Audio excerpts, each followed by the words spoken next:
Morning.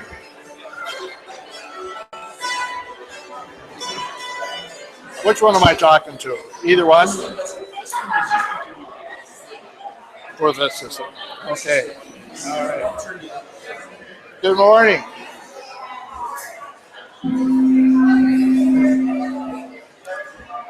That's my magnetic personality, interfering with the electronics of the microphone.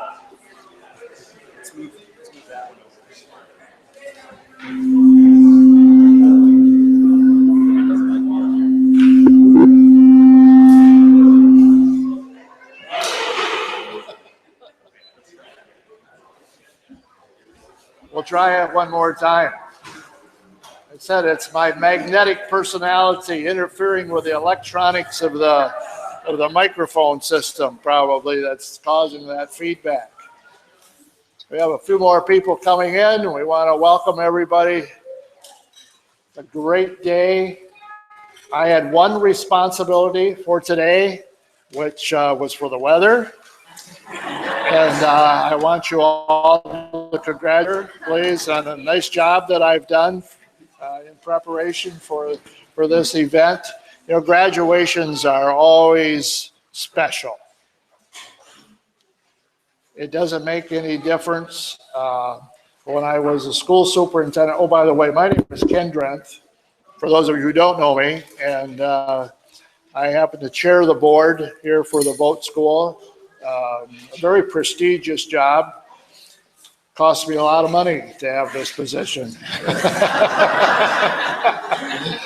But back in a previous life, I was a school superintendent, and it didn't make any difference if it was a kindergarten graduation or an 8th grade graduation or a high school graduation. They were special. And all graduations are special because, the word commencement means to start a new chapter, something new. Something is about to commence that's new.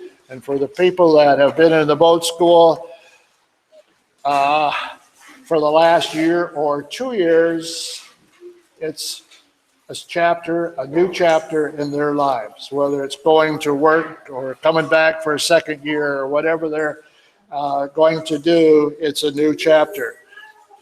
Usually at this time, I introduce my fellow board members, but today there are no fellow board members here. We have one board member who's hospitalized, so that is Greg Melko. So we extend our best wishes to Greg and hope that he is out of the hospital and feeling better very soon. And the rest of our board members just are out of town or haven't. A lot of our board members are seasonal residents of the area and have not come back to the area yet for the summertime for one reason or another. I want to introduce the people that have been supplying our entertainment, our musical entertainment, prior to our commencement program, and that's John and Julie Dial. They've been doing this for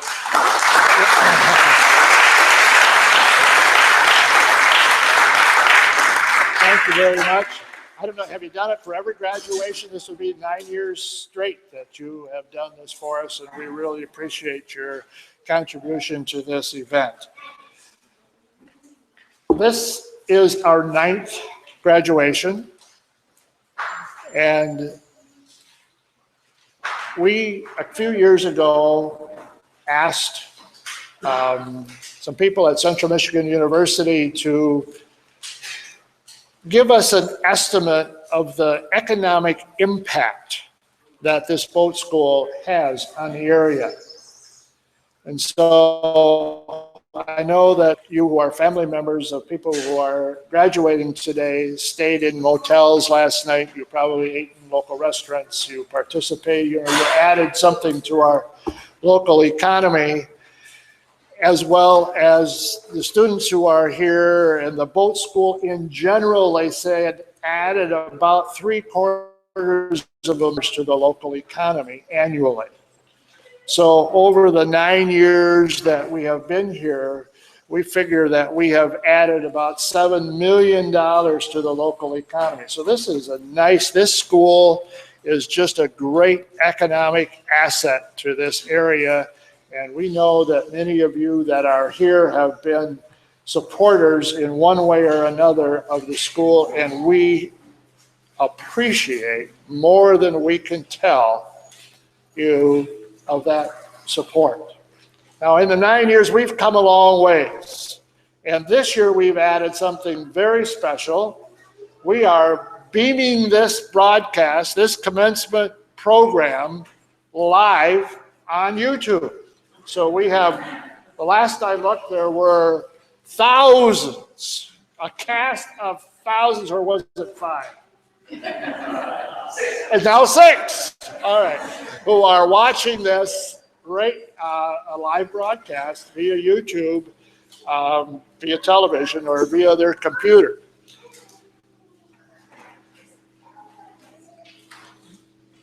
One of our newest employees is our recruiter, and his name is Ryan Hennon.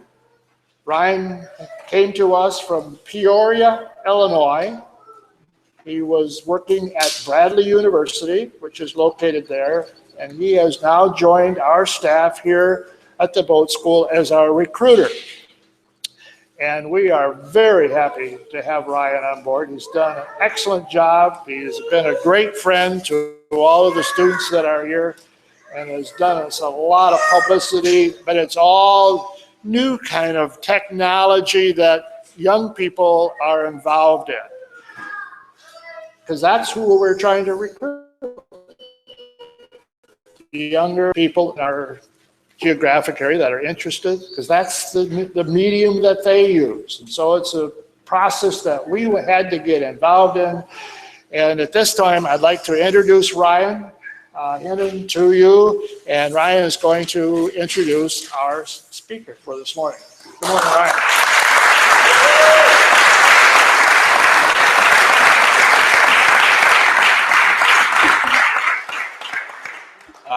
Good morning, everyone. How's everybody doing? Good? All right. Thank you, Ken, for the warm welcome and for the opportunity to be up here. It's been a real blessing for myself and my family. They're sitting back there. They're the noisy ones in the back corner. I want to just recognize a few people before we move ahead. Nikki, where are you hiding at? Okay. Nikki is our business manager.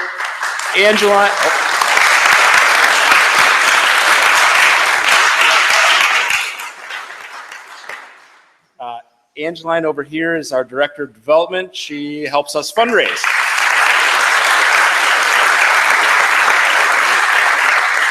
And then, of course, we have Pat and Andy, our instructors. They're here, hiding here somewhere. There's Pat. And you'll hear from Pat and Andy in just a little bit about each of their classes. I also just want to thank the volunteers that have come out today to help out and help get this place ready last night.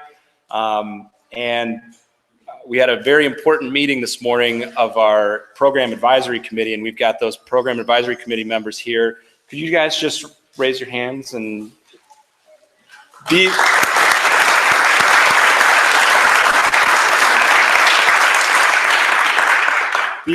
These folks are industry professionals and have insight into the industry and help us guide our curriculum, and we really appreciate their involvement and them being here today. So I'm going to stop talking now, and I'm going to introduce Scott. Scott Peters is the curator of collections at the Michigan Historical Museum in Lansing. He's a lifelong Great Lakes boater. He is the author of Making Waves, which is a book about the Michigan boat building industry. And he's been collecting information on the state's boat building history for over 25 years. So that being said, we're happy to have him, and thank you for coming, Scott. Come on down.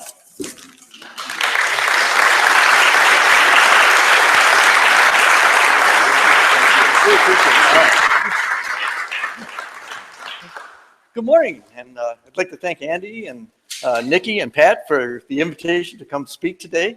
It's a real delight to be here. I was up in Cedarville right before the boat show last year and had a terrific time and decided to come back on their invitation and also to speak at the library last night. So I wasn't sure how to dress for the occasion today. I wasn't sure if I should wear a shop apron as opposed to a graduation gown. So here we are. But on this day, I'd like to mark a milestone in your lives with your graduation. And the time spent here at the Boat Building School has offered you a great opportunity to grow personally and professionally. And you're following in a great tradition, an ancient one, if you think about it, that's challenged craftspeople such as yourself for over 1,000 years. And like those who have gone before you, you've gone to meet those challenges with skill and perseverance, built over time, and not without a few struggles along the way. Jared Kentz, in his book, This Book Is Not for Sale, in discussing craftsmanship, reveals that at first, the drudgery of mastering your craft is a prison, boring, slow, and with great awareness of how much time you'll have to put in. But somewhere along your prison sentence, you come to see the time you put into your work not as dull and meager, but as meaningful. And you realize that your prison has become your palace, your place of escape.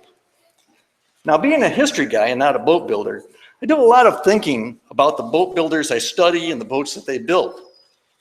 I find the people and their products fascinating in so many ways. Their backgrounds, the places they worked in, their competitive environment, and how they made a difference in their community, their profession, and the uses of the boats that they built. Now imagine for a few moments that you are James Dean, not the dashing young actor who died so young in a car accident in 1955, but James Dean, the long-experienced boat builder in Detroit in 1891. You are an older gentleman of age 66, born in England, sweeping up his shop after a long 10-hour day in the workplace. Business has been fairly good. You reflect for a few moments on the journey you've taken in your career, starting out a few years earlier. There are so many memories.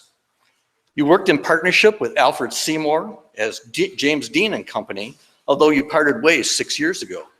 Seymour went on to become superintendent of the Detroit Boat Works.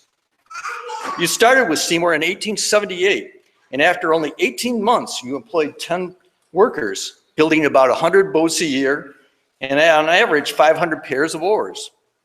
Shavings from the hand planes littered the floor, mixed with sawdust from the steam-powered bandsaw used earlier in the day to cut out patterns from parts from patterns, I should say.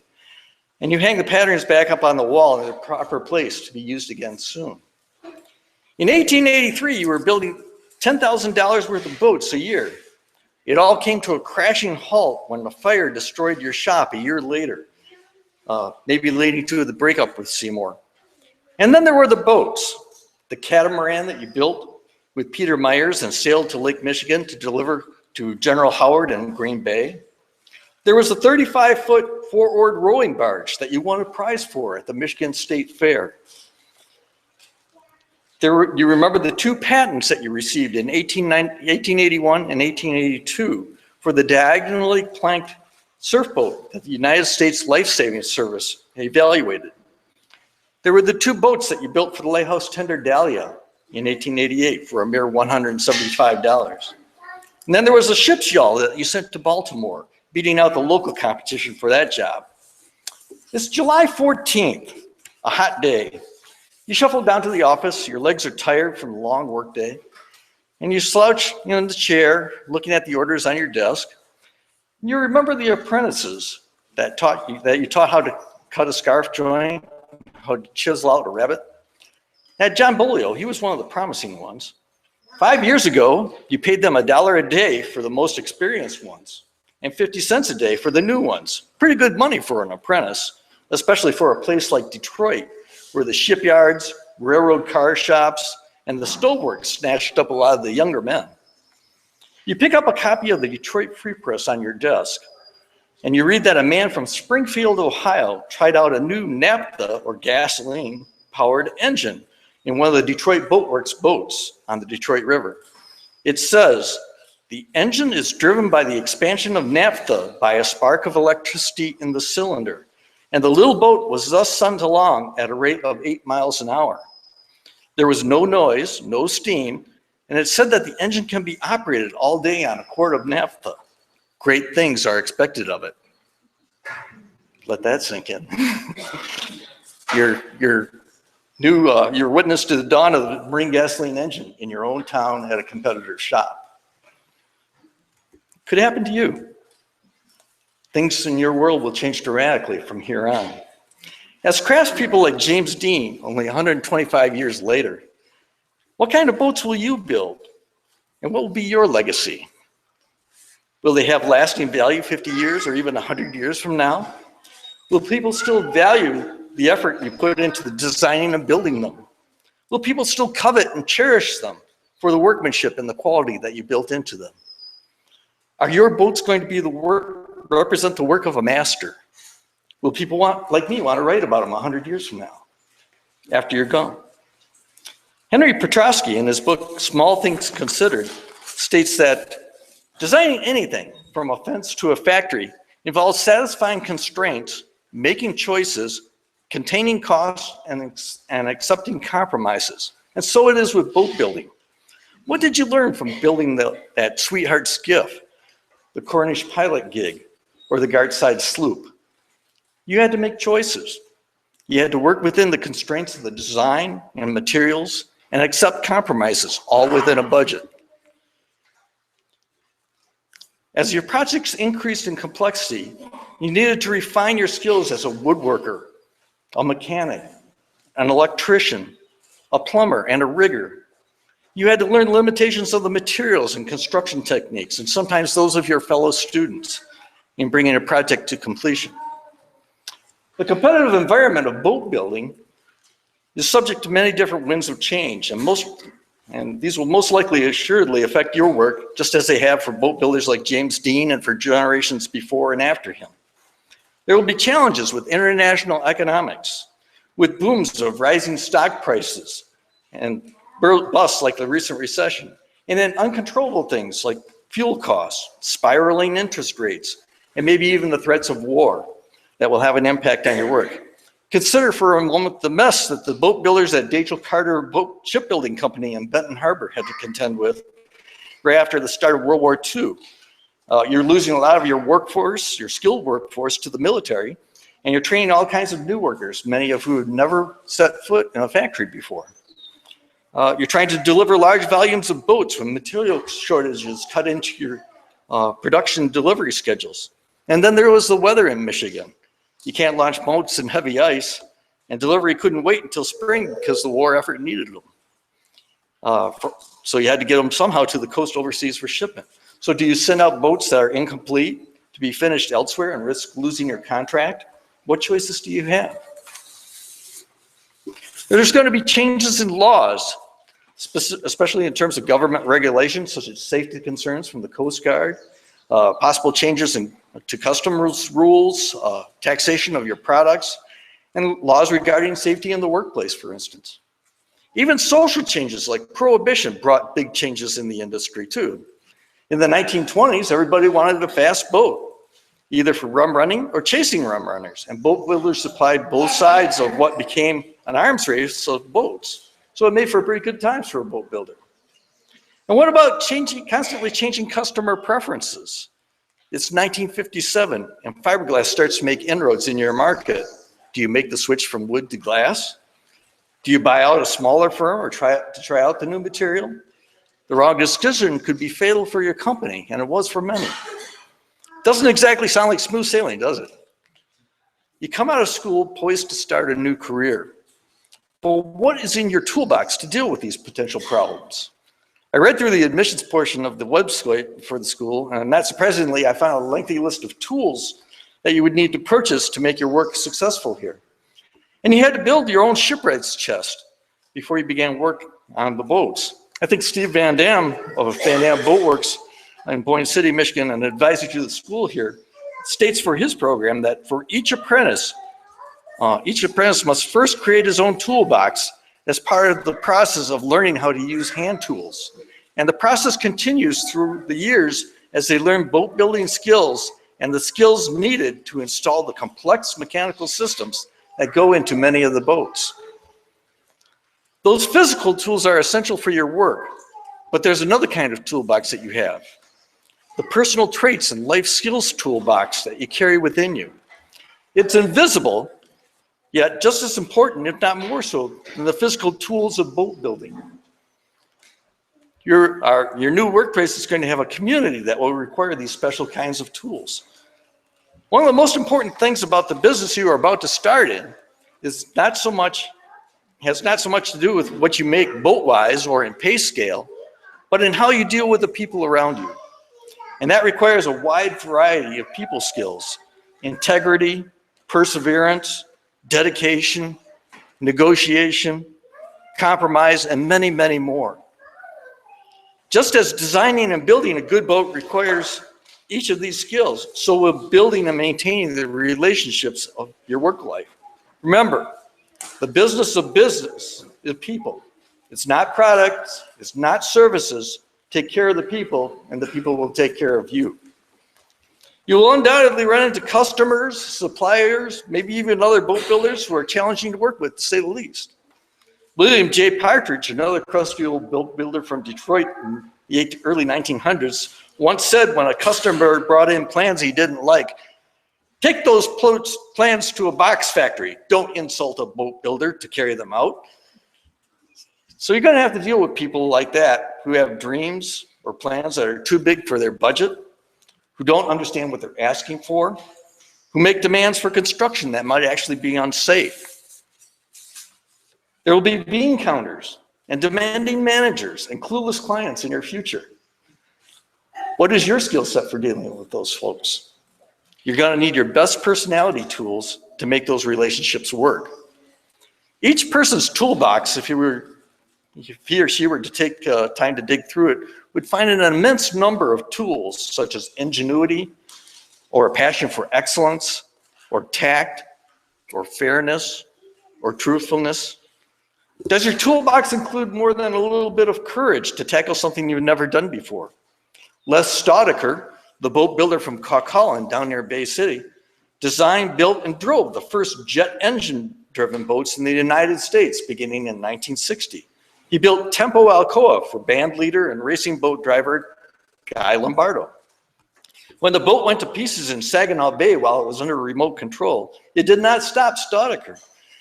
He continued to experiment with the concept with Miss Stars and Stripes 2, but it nearly cost him his life. While he was driving the boat on Hubbard Lake near Alpena in May of 1963, it lost a rudder at nearly 280 miles per hour.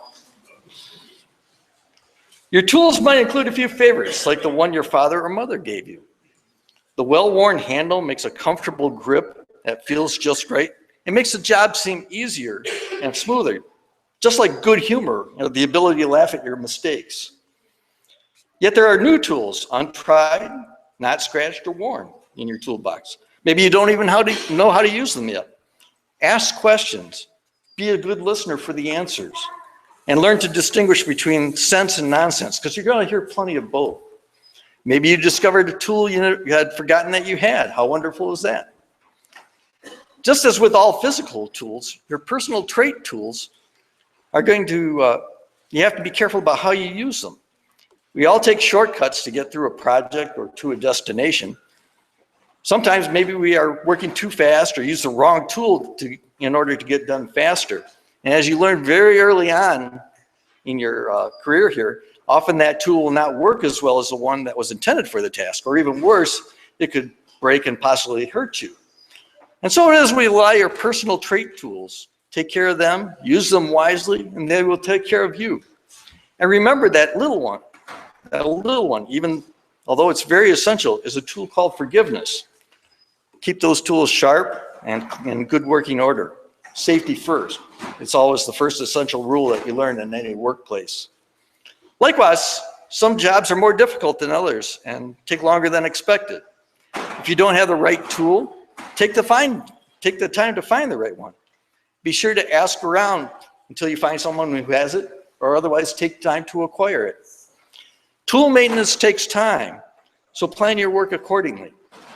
You know that the education that you received here at the school is essentially just a starting point for what needs to be a lifelong education.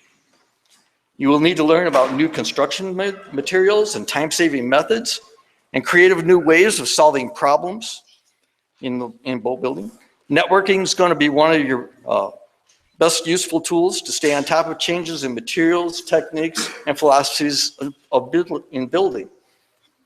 As with other professions like law and medicine, you too are going to need to stay current in your chosen profession for long-term success. Memberships in professional organizations, workshops, and other training opportunities will arise, and you're going to need to take advantage of those.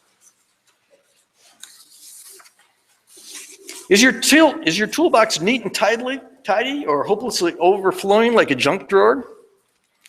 Does it have any kind of sense of organization? Do you have the essentials, or do you need to ditch some stuff that has outlived its usefulness?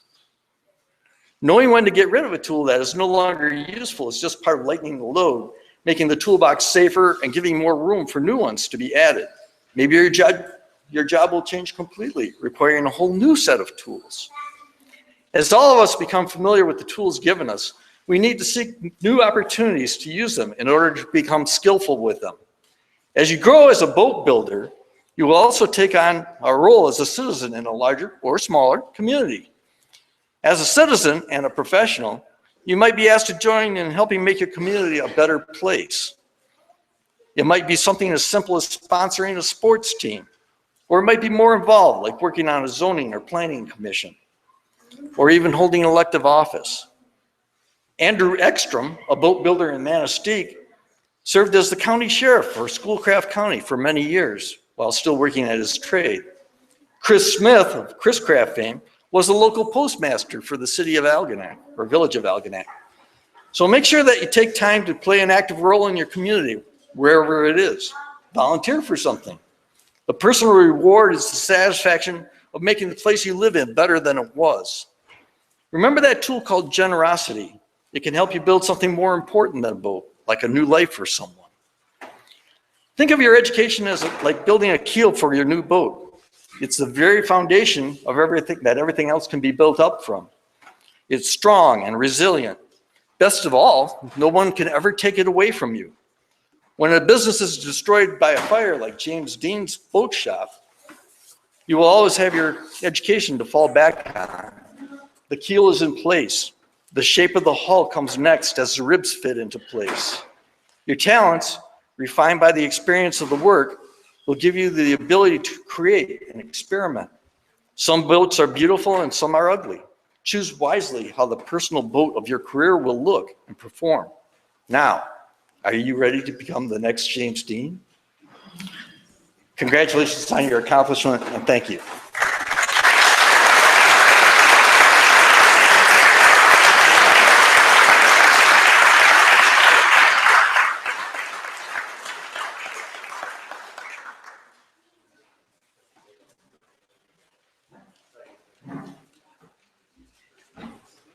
Thank you, Scott.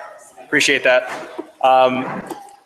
So, as Ken mentioned, I'm new up here, and I'm not only new up here. As of December, I'm fairly new to boats. I told the board when they interviewed me that I knew enough not to fall out of a boat.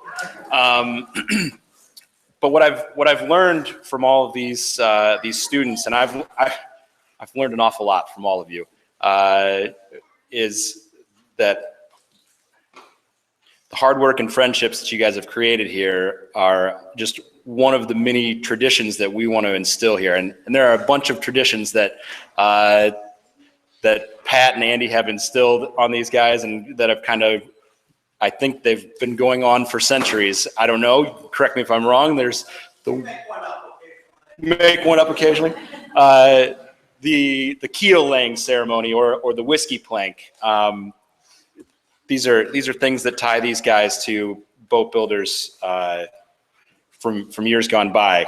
We'd like to start some new traditions here at Great Lakes Boat Building School. We've got 3 new traditions that we're going to start with this class. And the first of which, the staff we were talking about, our veterans that we've got here with us today. And we've had roughly 20, 25 some come through in the last 9 years, and a way that we could honor them for their service to the country. And just want to say before we bring this up that we're proud to call you guys graduates. I'm personally, and I think I speak for the rest of the staff, we're proud to call you guys friends. And it's been an honor to have been able to serve you for just a little bit. So with that being said, we do have, we've got 4 veterans in both of these classes here. We've got Tom and Sam and Sean and Jim. Could you guys just stand up for just a second? Also, we have another veteran here. Andy is actually a veteran as well. And what we've created with help from Ryan Riley and Red Handed Graphics is this transom that we're going to put on the wall. These guys will bring it up and not wreck it here. But we've got all 5 branches of the military on here, and we will be listing all the names of all of the veterans that have come through. And just want to say thank you, and we appreciate it.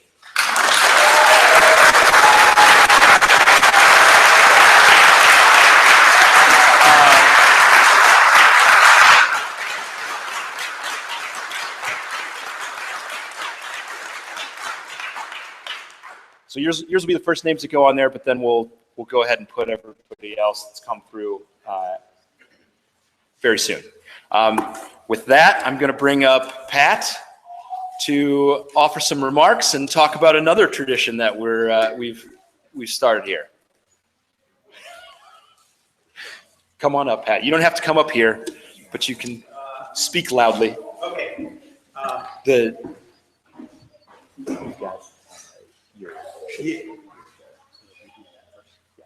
Okay. All right. I told them I would not go up there. Can you hear me back there? I'm afraid of heights. Although they told me that wasn't high. And that might be, you might find that odd for the son of a circus acrobat. But I'm also afraid of drowning.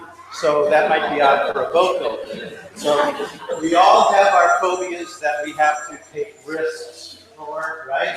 We can get over.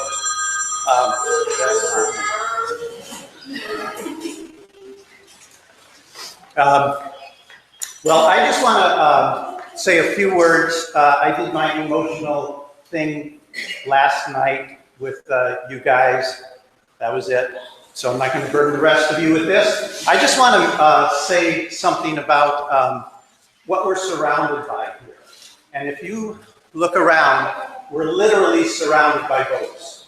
There's a 19-foot cutter out here. In the paint room is an 18-foot sloop and a 12-foot catboat. We have a 26-foot Hacker replica runabout here, a replica fantail launch.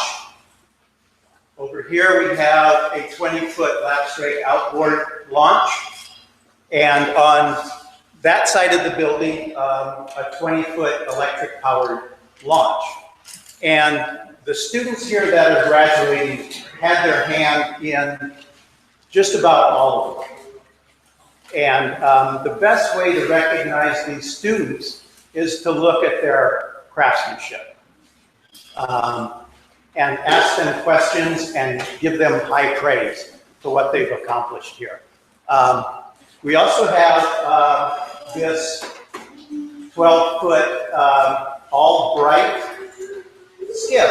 And some of you might remember from last year, we started building these small skiffs as their first boat building project. And we did build 2 others this year, but they've gone on to their homes, so we don't have them here. Last year we started this, we built 2 of the skiffs, and you might remember we called them the Sweetheart Skiffs. Because as we were building them last year, the students decided to give them names. And they named them Pedro and La Fonda.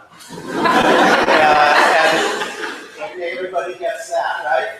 So this year they decided to stay with that tradition, and they named them Harold and Maude. Now this skip on its own didn't get a name.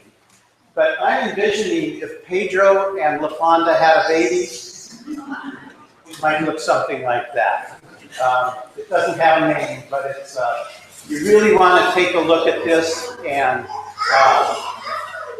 look at the craftsmanship and the creativity that you're going to find inside the boat there. Pretty proud of that. So, after we're done here, please take time to look at the boat, ask questions of the students. I'm sure they'll be happy to tell you what they taken part in. All right, so with that, we're going to go on to our next new tradition, right? Yes. All right.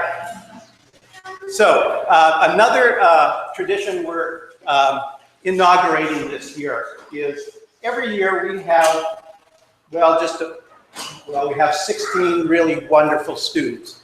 And we want to recognize one student from each class. And we're calling this the shipmate of the year.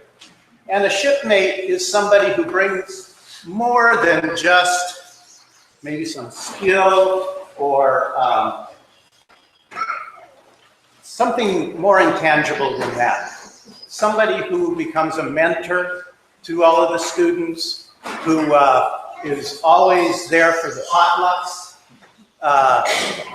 doing things, extracurricular things like campfires out on the lawn and that sort of thing. And this year we are honoring Mark Pugh with this award. So Mark.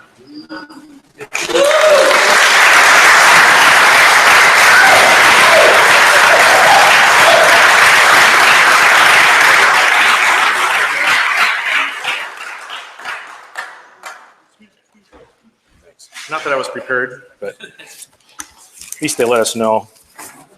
It was nice. I was just kind of making a list this morning of all the highlights for this school year. And there's quite a few, and a lot of it comes from doing some extracurricular things outside of class time. So we had kind of a core group of people that would go up to the Sioux hockey games, Sioux Eagles, and watch hockey every week or so. That was a great time. The great cross-country ski trails here in the winter. I know a lot of people around here head south. Man, they're missing it. It's beautiful up here on the ski trails. Last week we went rowing out in Government Bay. Didn't get to do that enough. I'd like to do some more of that next year when I come back. Having the campfires here and at the Smith House. Wednesday night bingo at the Islander with shot, and write that down. If you wouldn't have any clue unless you were there. When I first got here last year, I loved to fish, and I'd get done with class every day, walk back to my cabin at Waterlawn, hop in my boat, and go fish until dark. You can't beat that. Work in the wood shop all day long, go fishing at night. Wayne's shoes. Those were awesome. Quite the craftsman. Overeating on Wednesday night potlucks. Shooting hoops with Rob at the Smith House.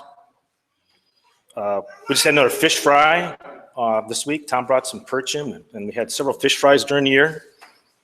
Low cranium levels. Oh, these are great. Getting to know and working with all the staff members here at Great Lakes Boat Building School. And also meeting the support staff and volunteers that come in all the time. Thursday nights at Bumpus. And kind of what Pat said to start with here, taking a really diverse group of people, 11 of us from all different branches of life, and 5 of us non-traditional students, meaning we're old, over 50, that we're really not here to get a job, but more for our enjoyment and our own learning experience. And then starting out building the footstools, you'll see some of those around here. I'm building the shipwright's chest. Building building oars, our own oars, building some spars. And then you look at these boats that we've built, that they're really not easy to make. I've been woodworking my whole life. I was a shop teacher for over 30 years, and building boats is completely different. It's very difficult. And you figure most of these people in this class had never done any woodworking before in their life. And then you see what we're building here at the end of the year. It's unreal.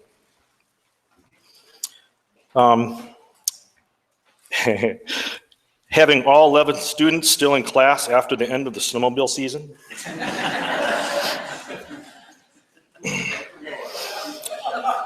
Yeah. And finally, the quote of the year. When there was a group of potential donors came for a tour through here, Pat says, "Rob, pull up your pants and go in the mailroom." Thanks.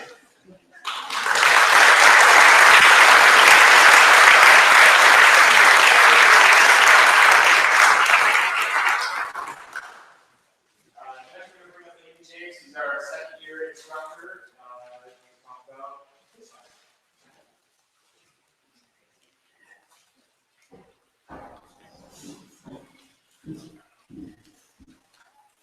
All right, can you hear me? I talk softly, so is that good?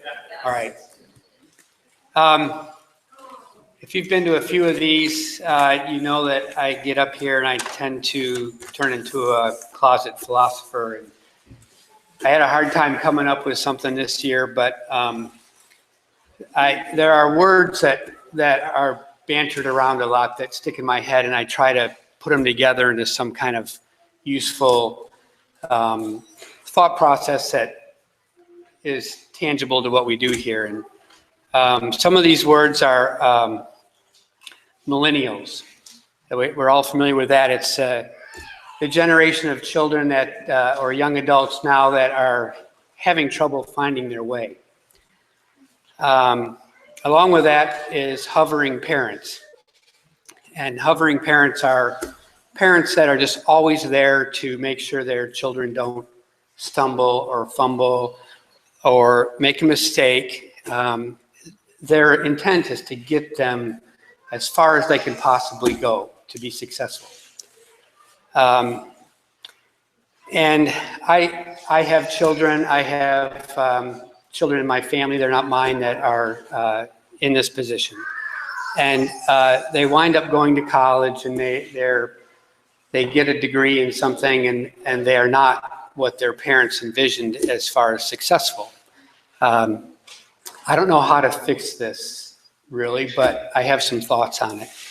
And the way this ties into this group happened just the other night. We had someone over for dinner, and she was talking about her millennial, and thought, well, maybe they should come to the boat school, and what can the boat school offer to her son?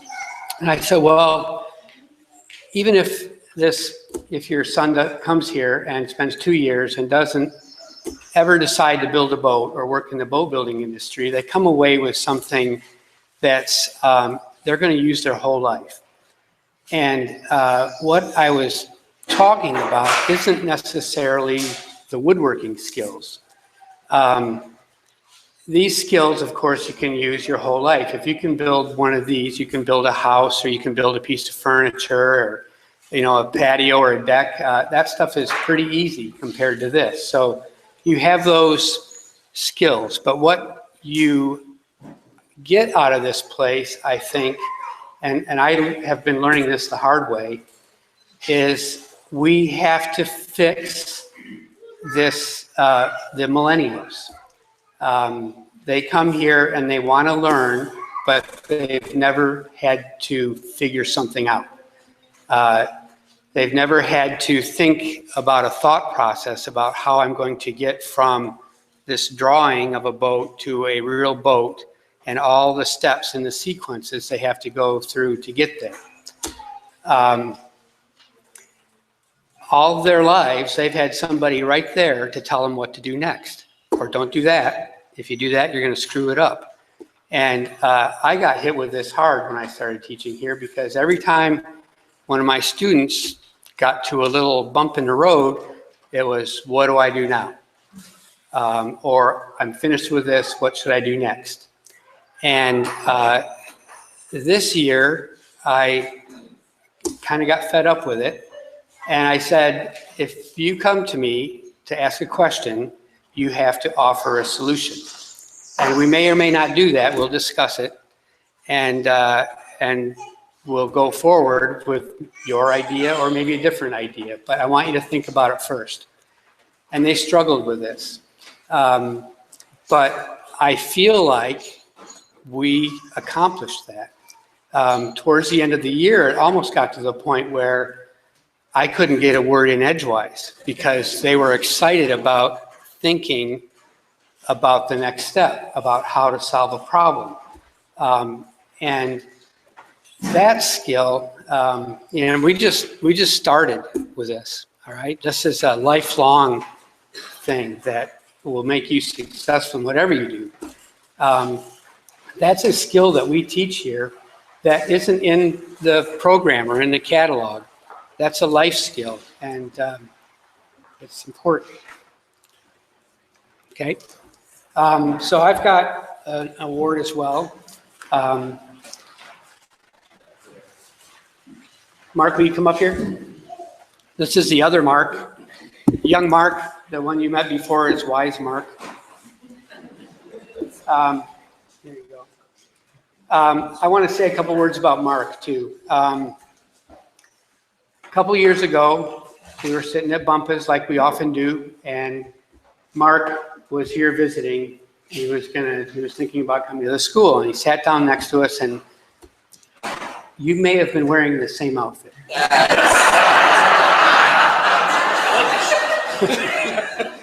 I may have been wearing the same outfit too. But I looked at Mark and I thought, okay, either this guy's a poser or he was born 100 years late. Well, Mark is not a poser. He's the real deal. And he was born 100 years late. He has demonstrated a work ethic that you don't see very often. Pleasure to work with, and we're going to miss it. So here's my shipmate of the year.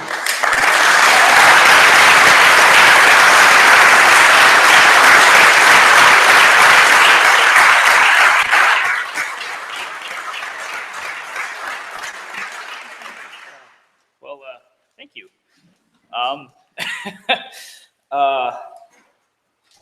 Everything I was just thinking about has left my mind. Well, this is quite an honor. Thank you. And I learned, or I should say, I've refined a little bit on what my own philosophy as far as self-development and working with others since I came here. I realize that you cannot gauge your own worth as a craftsman or your own self-worth based upon what others can do and you comparing yourself to them. You just because you may be the best at something, but if you settle for simply being better than the people you're working with, then you won't improve as much as you should. And likewise, if you're on the opposite side, if you look at the person who's really good at something and you're not that good and you get discouraged because you think, I'll never be able to do that, then it's a waste of mental energy to think about, if somebody's better than you or if you're not, or if you're better than other people, it's a complete waste of time to do that. And also, it's important, I find, to, make sure that you don't discourage the people you're working with, because even though, maybe they're not, if you're trying to bring somebody along on a project you've been working on and you're trying to explain, what you've done up to this point and they're not getting it, probably because I wasn't explaining it very well. You have to be patient because you need that person. You need their help. And they're not slow. You're just not explaining it in the way that they need it to be explained. So that's, I guess, kind of my philosophy. So thank you.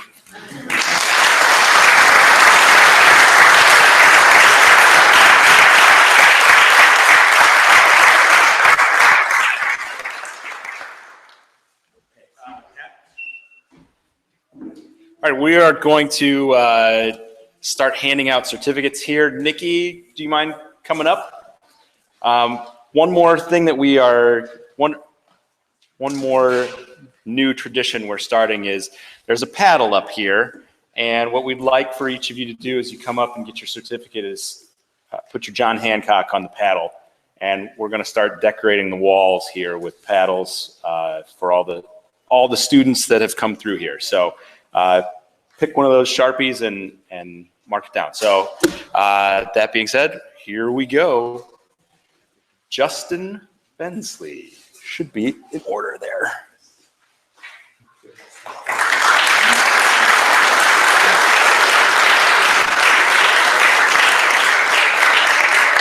James, Air Force Jim Biernesser.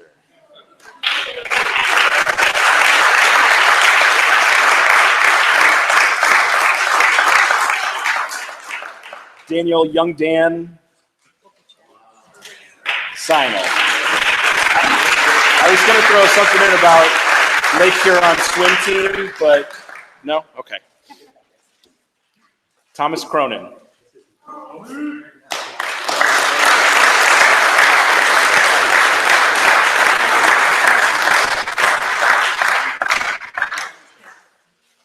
Lauren Gaunt.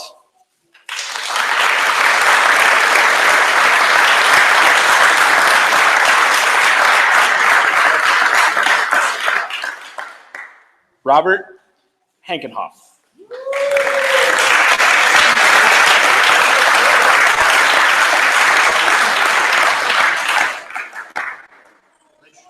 Sam Hoffrichter.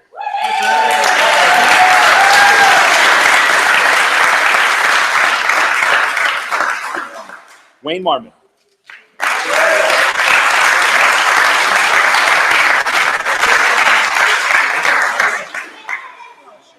Jim Nelson.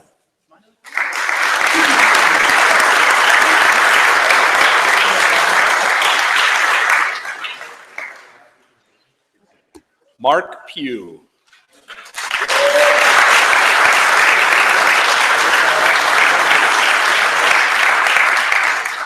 Ariana Strasdins.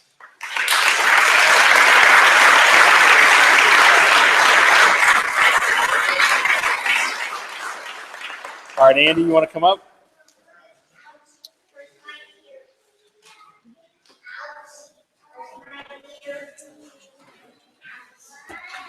Already met him. Mark Billhorn.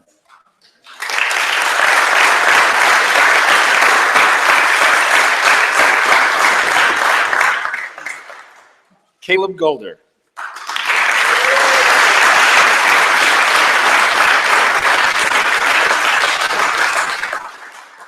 Sean Libby.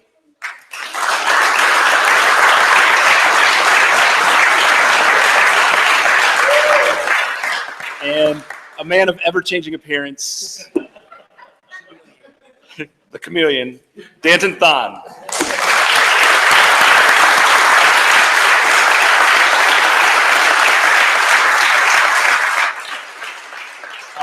So the markers need to be shaken up, and so come back up and write your name on there before you go. We also want to get a group picture of everybody. But Ken, Pat, any closing remarks? Yes? Okay.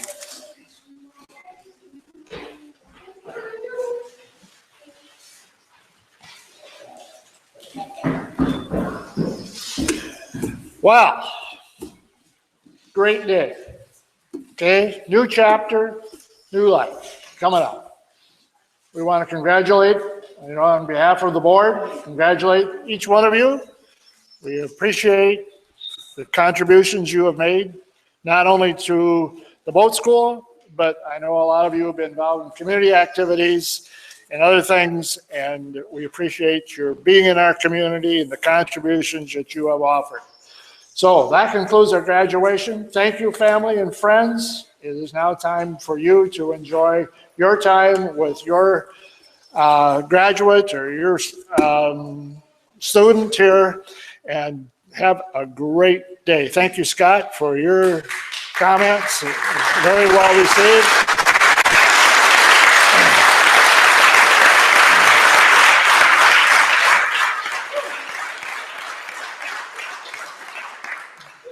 Yeah, throw your diplomas up. And I don't know if you saw the National News last night, but you know, I think it was at the Air Force Academy. Was it the Air Force studio? I think it was at the Air Force Academy. They all threw their hats up. You know, they have it timed just perfectly. They throw their hats up, and all these jets come flying by. If you go outside, have a great day.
My pants.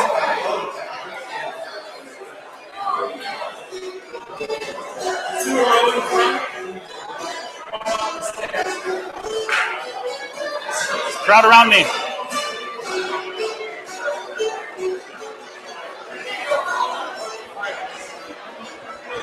Yeah. Let's take one step down. Yeah, you better.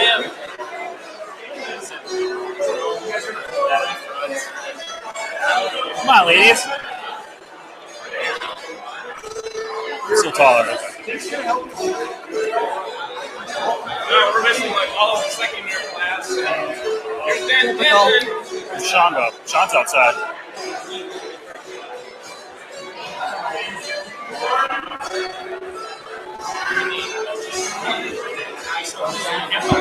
Does it work? It works. Took nothing up. I swear too much to say anything.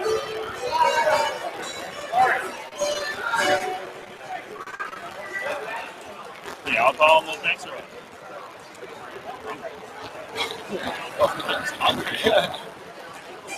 My liquid diet, man. Where's Sean at?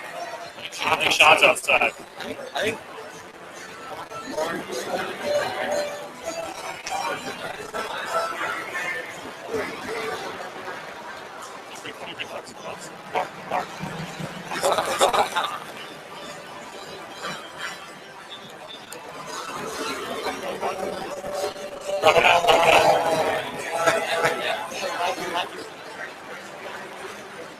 John!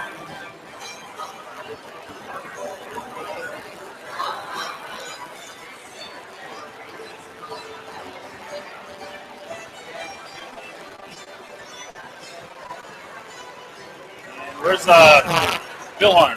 Bill Horn's out there. Bill Horn. We need Bill Horn. Bill Horn's over there. Ship me. That's sweet. We're missing Bill Horn. Mark Bill Horn. Over there. In the hall. He was. It's kids in the hall. Huh? Mark Billhorn. That was off. You can talk to the spider though. Mark Billhorn.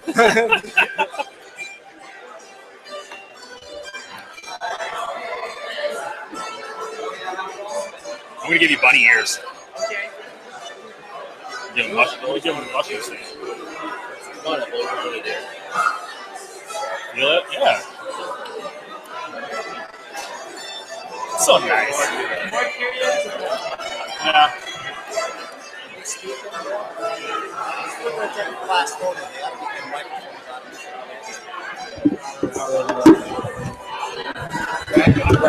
Yeah. Problem solving, bro. You like that? I think we'll see him.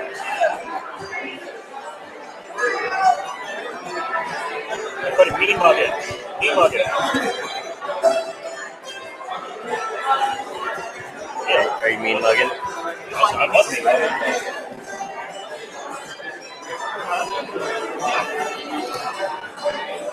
You got him.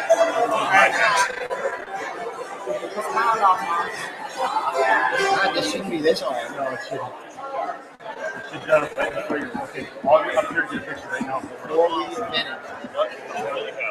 Where the hell is Mark? We've got beer getting down in my trunk.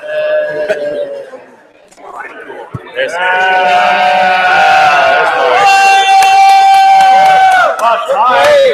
100 years too late. Now we've got it. We've got it. We're up for him.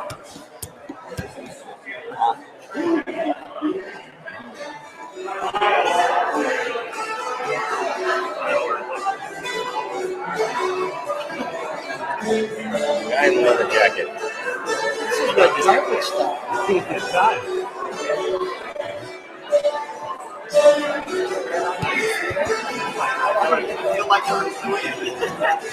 Oh, Karen's like, good. Grab it. Need a grill, man. That should be a grill anyway. Just check it. It's on the quality check. You good? No, hold on.